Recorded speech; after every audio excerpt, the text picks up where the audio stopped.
Welcome है सभी का। आई होप आप सभी स्वस्थ होंगे, मस्त होंगे। एनसीईआरटी कक्षा 7 की विज्ञान का आज अपना तीसरा पार्ट है। पहला चैप्टर हम पढ़ रहे थे पादपों में पोषण, न्यूट्रिशन इन प्लांट। अपना चैप्टर रनिंग में था, चल रहा था।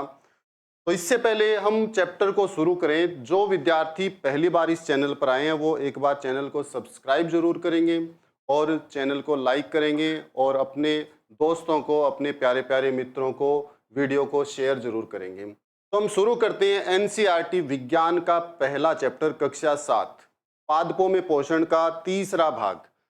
आज हम शुरू करने जा रहे हैं शैवाल में प्रकाश संश्लेषण की। शैवाल जो है, एल्गी जो होती है, उसके अंदर प्रकाश संश्लेषण की जो क्रिया है, फोटोसिंथेसिस की जो क्रिया है, वो किस प्रकार होती है। शैवाल यानी कि एल्गी, जिसे हम काई भी कहते हैं। शैवाल को हम काई भी कहते हैं और इसको हम एल्गी भी कहते हैं।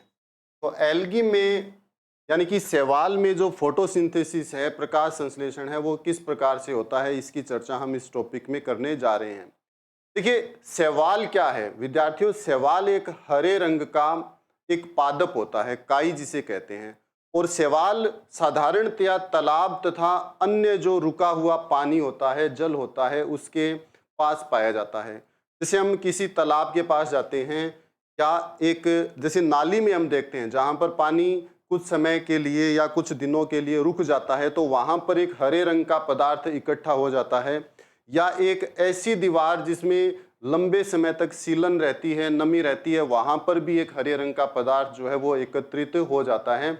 उसी को हम एल्गी, काई या फिर शैवाल कहते हैं। ठीक है, ये शैवाल आपने बहुत सारी जगह पर देखी होगी। जैसे नाली जो होती है उसके किनारे पर, छत या बालकनी में जहाँ पानी जो है इकट्ठा रहता है या जहाँ पर नमी रहती है, वहाँ पर शैवाल जन्म ले लेता है। ठीक है, शैवाल को घरों में भी देख सकते हैं, तालाब या फिर जो जलाशय होते हैं जहाँ पर पानी एकत्रित रहता है, वहाँ पर इसको आसानी से हम देख सकते हैं। शैवाल जो है विद्यार्थियों फिसलन भरा होता है। अगर अपना पाँव इसके ऊपर आ जाता है तो हम स्लिप हो सकते हैं, फिसल सकते हैं। और अगर हम असावधानी रखते हैं तो हम गिर भी सकते हैं। फिसल कर व्यक्ति जो है, इंसान जो है, शैवाल पर, एल्गी पर फिसल कर, काई पर फिसल कर गिर सकता है। ठीक है, शैवाल को काई कहते हैं और शैवाल को अंग्रेजी भाषा में एल्गी भी इसको कहते हैं। देखिए, शैवाल में क्लोरोफिल पाया जाता है। शैवाल जो है वो हरे रंग का है, यानी कि इसमें भी क्या है, क्लोरोफिल पाया जाता है। क्योंकि पादपों में जो हरा रंग होता है वो किसके कारण है? क्लोरोफिल के कारण है। और शैवाल में भी फोटोसिंथेसिस की जो प्रक्रिया है वो होती है। हरे रंग का पाए जाना ये बताता है कि शैवाल के अंदर भी क्या होता है, फोटोसिंथेसिस की प्रक्रिया इसके अंदर होती है। अब हम आगे बढ़ते हैं, नेक्स्ट पेज की ओर चलते हैं।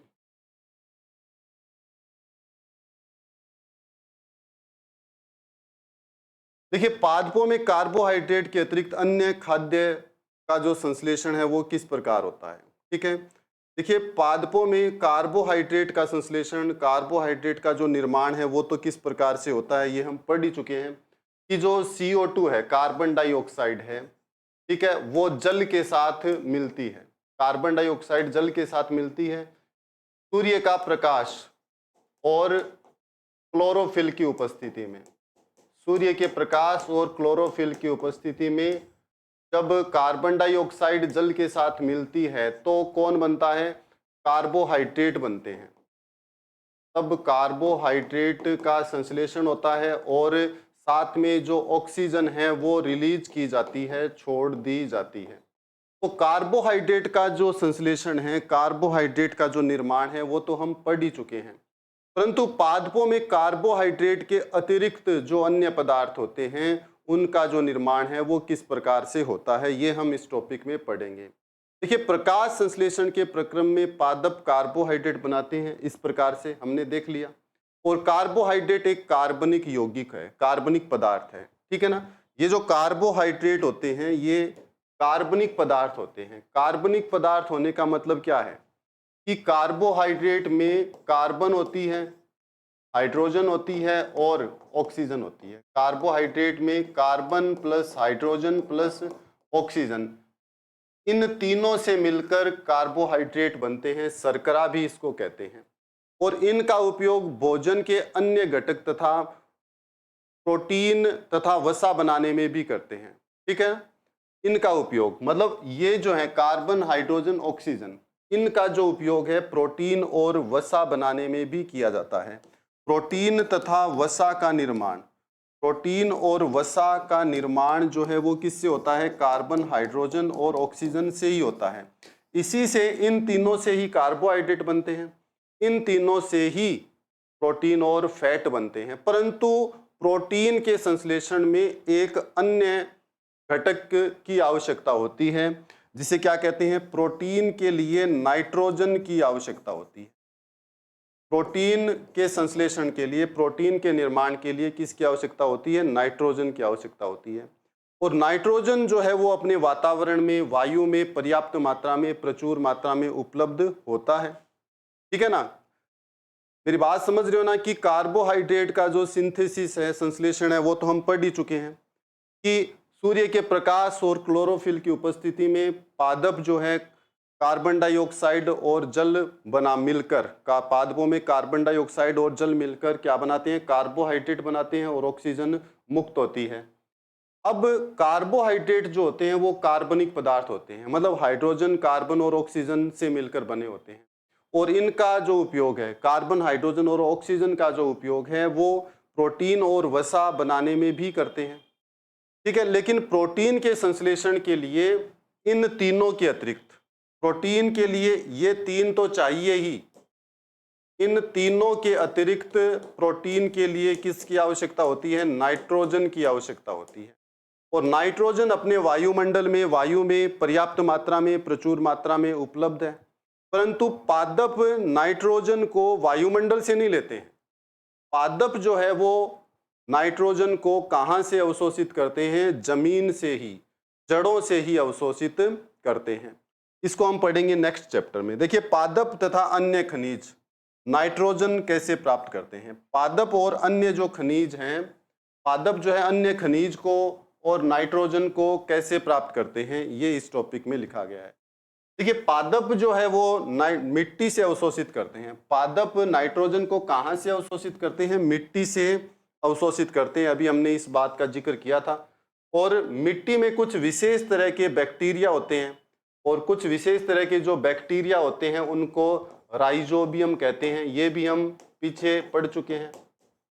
राइजोबियम जो बैक्टीरिया है, जो जीवाणु हैं, ये मिट्टी के अंदर पाए जाते हैं, जो नाइट्रोजन स्थिरीकरण का कार्य करते हैं। ठीक है, जो मिट्टी में उपस्थित नाइट्रोजन को घुलनशील रूप प्रदान कर मिट्टी में उत्सर्जित कर देते हैं। राइजोबियम क्या करते हैं कि नाइट्रोजन को घुलनशील रूप प्रदान करते हैं और मिट्टी के अंदर ही उत्सर्जित कर देते हैं। और कई बार किसान यूरिया का भी इस्तेमाल करता है अपनी फसल या अपनी पैदावार को बढ़ाने के लिए।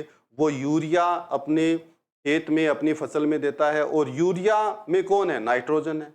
और ये जो यूरिया है एक खाद का काम करता है, एक फर्टिलाइजर, उर्वरक का काम करता है। ठीक है, यूरिया पौधों के लिए आवश्यक जो नाइट्रोजन की मात्रा होती है वो मिट्टी में बनाए रखता है। यूरिया से पौधों की जो जड़ें होती हैं, मिट्टी जहां पर होती है वहां पर नाइट्रोजन की आवश्यक मात्रा बनी रहती है। ठीक है, पादप मिट्टी से जल के साथ नाइट्रोजन को भी अवशोषित कर लेते हैं। पादप जो होते हैं, ठीक है, ये जड़ों से जल को अवशोषित करेंगे तो जल के साथ ही कौन आ जाएगा? नाइट्रोजन भी आ जाएगा। तो इस प्रकार पादप जो है नाइट्रोजन वायुमंडल से न लेकर कहां से लेते हैं? मिट्टी से ही लेते हैं। ठीक है, पादप नाइट्रोजन के साथ मिट्टी से अन्य जो खनिज लवण होते हैं उनका भी अवशोषण कर लेते हैं। तो इस प्रकार जो पादप होते हैं वो वायुमंडल से नाइट्रोजन और मिनरल्स को नहीं लेते हैं। कहां से लेते हैं?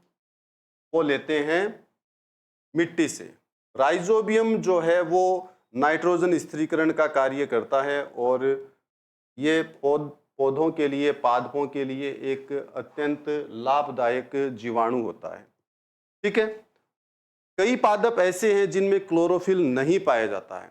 ठीक है ना, सभी पादपों में क्लोरोफिल नहीं होता है। कुछ पादप ऐसे भी होते हैं जिनमें क्लोरोफिल नहीं पाया जाता है। ये बात ध्यान रखेंगे, क्योंकि क्लोरोफिल का मतलब ये नहीं है कि सभी पादपों में क्लोरोफिल होगा।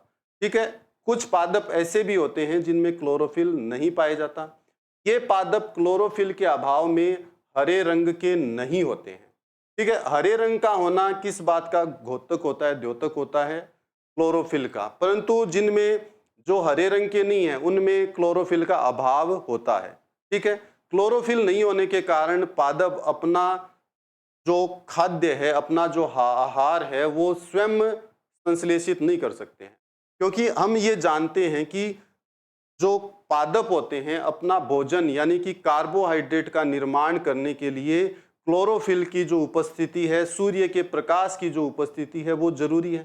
परंतु जिन पादपों में क्लोरोफिल होता ही नहीं है, वो फिर अपना भोजन स्वयं संश्लेषित नहीं करते हैं, और ये क्या करते हैं, भोजन के लिए दूसरे हरे रंग के जो पादप होते हैं उन पर निर्भर रहते हैं। ये बात समझ में आ गई होगी सभी साथियों को, सभी विद्यार्थियों को, कि कुछ पादप ऐसे होते हैं जिनमें क्लोरोफिल नहीं पाया जाता।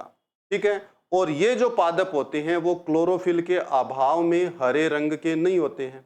अब इनमें जब क्लोरोफिल नहीं होगा, जिन पादपों में क्लोरोफिल नहीं होगा, वे अपना भोजन, अपना आहार, अपना खाद्य स्वयं संश्लेषित नहीं कर सकते हैं, क्योंकि अपना जो आहार है यानी कि कार्बोहाइड्रेट जो है उसको संश्लेषित करने के लिए सूर्य का प्रकाश और क्लोरोफिल दोनों की आवश्यकता होती है।